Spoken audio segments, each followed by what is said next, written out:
Hai, ketemu lagi dengan Imei di Financial Update.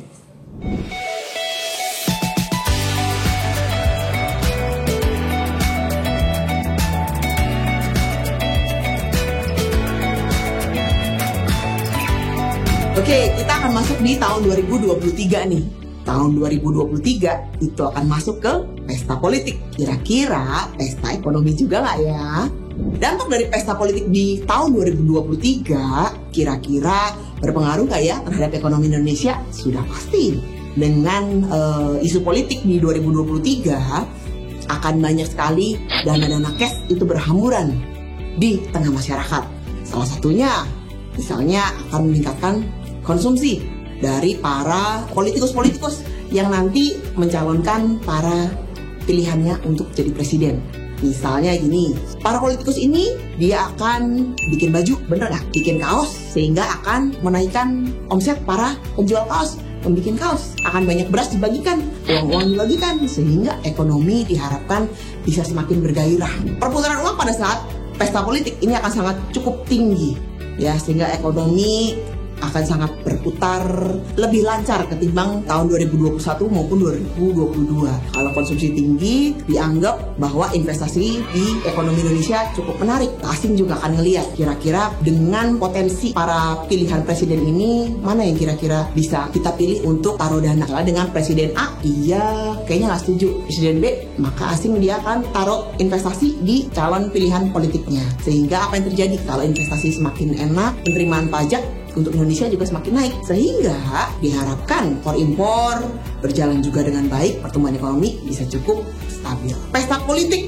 diharapkan bisa menggairahkan pesta ekonomi di Indonesia. Tetap think positif saja, akan selalu ada gesekan-gesekan ya kalau misalnya untuk dari sisi politik, karena akan ada senggol kiri, senggol kanan, sudah biasa dalam hal politik. Nah, solusinya bagaimana menghadapi tahun politik 2023? Diharapkan kita bisa memilih calon pemimpin yang terbaik, khususnya untuk bisa bantu perekonomian Indonesia, iklan Indonesia, manggil para investor asing masuk Indonesia, dan menjaga stabilitas keamanan Indonesia dengan baik. Nah, sikap kita harus bagaimana sih?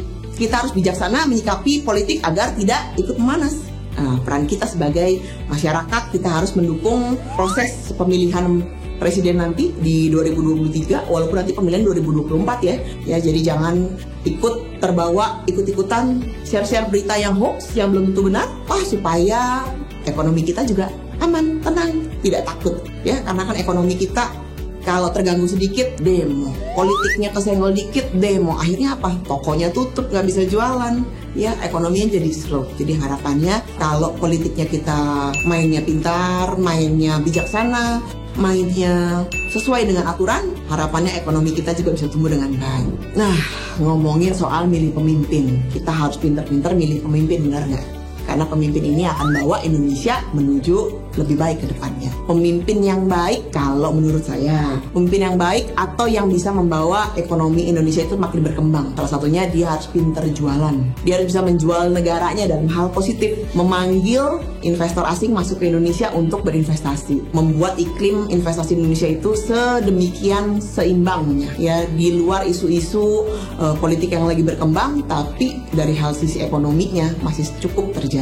Ya, salah satunya contohnya, kita kemarin sempat ada acara G20 yang di Bali. Acaranya cukup meriah, rame, besar, termasuk acara G20 yang paling megah yang selama ini pernah digelar. Sebelumnya biasanya cuman ya meeting antar negara, tidak terlalu memikirkan hal lain, fokus dan serius. Cuman kalau yang kemarin, orang banyak bilang, gila, ngabisin berapa duit untuk acara sebesar itu?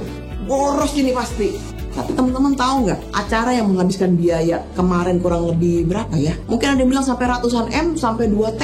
Bisa jadi ya, tapi efek ke belakang setelah acara G20, berapa kontrak yang ditandatanganin sama para pemimpin dunia itu untuk menginvestasikan dananya di Indonesia. Itu salah satu cara pemimpin untuk mengembangkan Indonesia ke depannya. Saran kita, bagaimana sih cara bijak dalam menyikapi politik agar ke depannya itu tidak memanas? Kita pilih sesuai dengan hatinya kita, yang kira-kira pemimpinnya bisa membawa Indonesia jauh lebih maju ke depannya.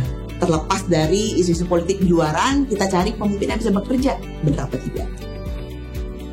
Nah, itu dia pemimpin ideal versi Imei Wong, yaitu pemimpin yang bisa bikin iklim investasi di negaranya sangat menarik dan aman, sama seperti Kopnus Pos.